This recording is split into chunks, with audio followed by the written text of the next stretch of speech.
You know, and don't let these guys get in y'all head and tell y'all cash everything. Because some of the richest, most successful people, and Donald Trump is one of them, he has not brought everything cash. He has taken out hard loans with a high amount of interest to get that business started, make it pay itself off, and then sell the business. Don't let them trick y'all with that dumbass shit, because they talk that cash shit, but they ain't dropping no cash on that shit they really talking about. Don't get too caught up on that, because credit will take you a long way. Credit will take you further than cash. Ask some of them street niggas. When I know street niggas who really can't go buy or do nothing unless it's in somebody else's name, and they get it for them. Don't get caught up on these niggas telling you how much they made. Do not get caught up on that, because you will make a bad decision that you'll regret if you go off of, oh, I'm going to make 150,000, 200,000. You know, what the fuck does that money, what is that money going to do for you if you can't spend it? You feel me? Like, they got this website. It's called Overdrive Online. It's like, they get all they registered on operators and stuff to give a survey and their yearly take home. And their yearly take home that I am seeing, you go look it up. Go on Overdrive Online and type, well, you go on Google, type in on operator take home pay, and click the one that says Overdrive Online. And their take home is going from $40,000 to maybe $70,000 take home a year. Really. Mind you, on the high side, you gotta think, does this guy have life insurance? Does he have benefits? Does he have all that type of shit? You gotta think all that. Does he even have a 401k or a savings account? Which 401k is there? To me, I don't preferably like them, because I can take that money and invest in it on my own and save on my own, because they're only gonna match like, what, 50 cents to your dollar? I ain't acting like I'm a $500,000 you dig. I'm still grinding to get it out the mud. And I've been doing all right. You feel me? Oh, that's another thing. I got a new girl. We've been together for like a month and a half now. You know, my baby, you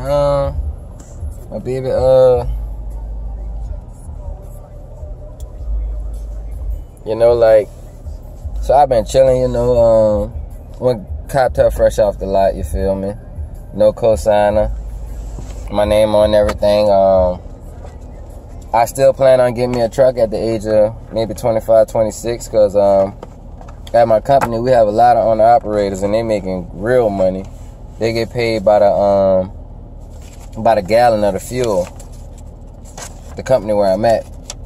So that's something still on my list. I know I'm going to have some of you trolls on there. Why would you buy a car before you get this and get that? Man, look. I'm still ahead of you right now. And if you're speaking on me, compare your age difference also. And half of y'all trolls be like 45, 50 years old, man, and just getting y'all first home. Probably could barely go get a car off the lot with your work history and your line of credit. When I got this car, my credit was a 690.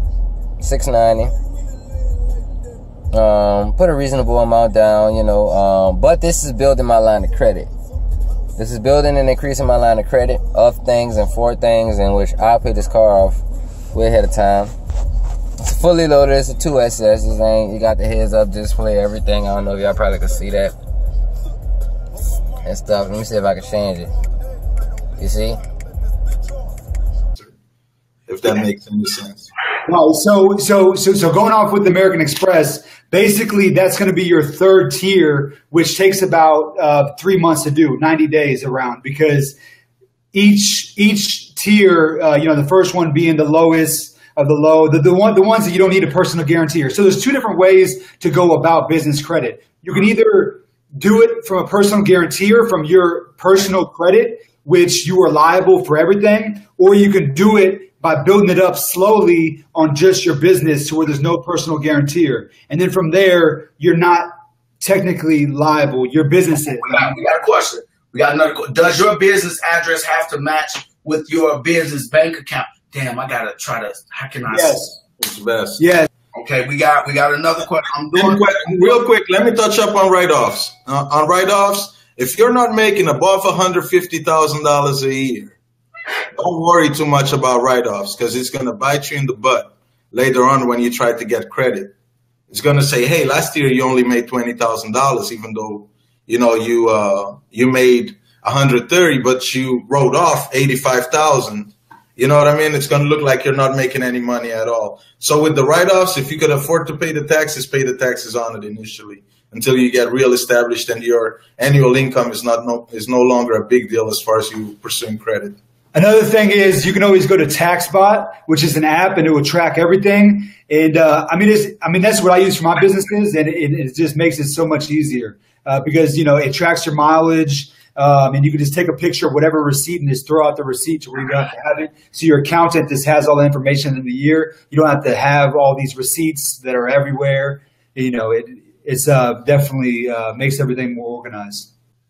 In Indiana, this is a state where you move to when you own. When you own, you move to Indiana because when you not on and you renting or you using people's services and you always doing that, they can come after you.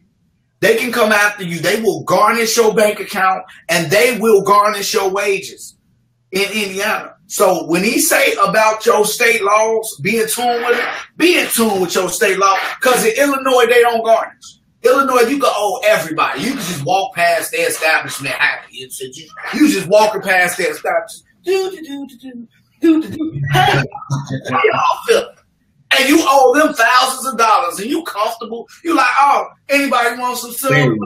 And you good. You good. Because you know you're not paying them nothing. You ain't found nothing. In Indiana, they not going. In Indiana, they like this. You walking past the staff. Hey, what's that?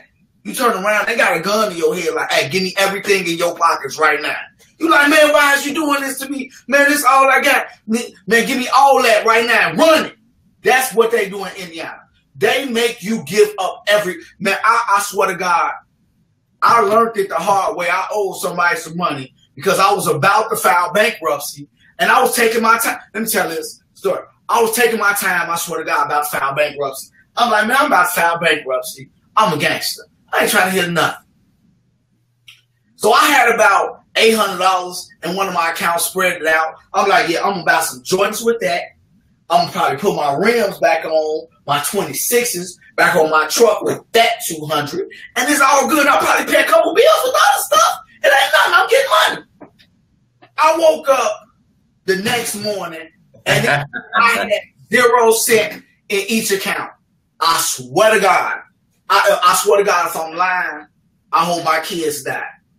They took all my money out of all. I called the bank like, whoa, wait a minute. I had money. I had bands in these accounts. Where my money at?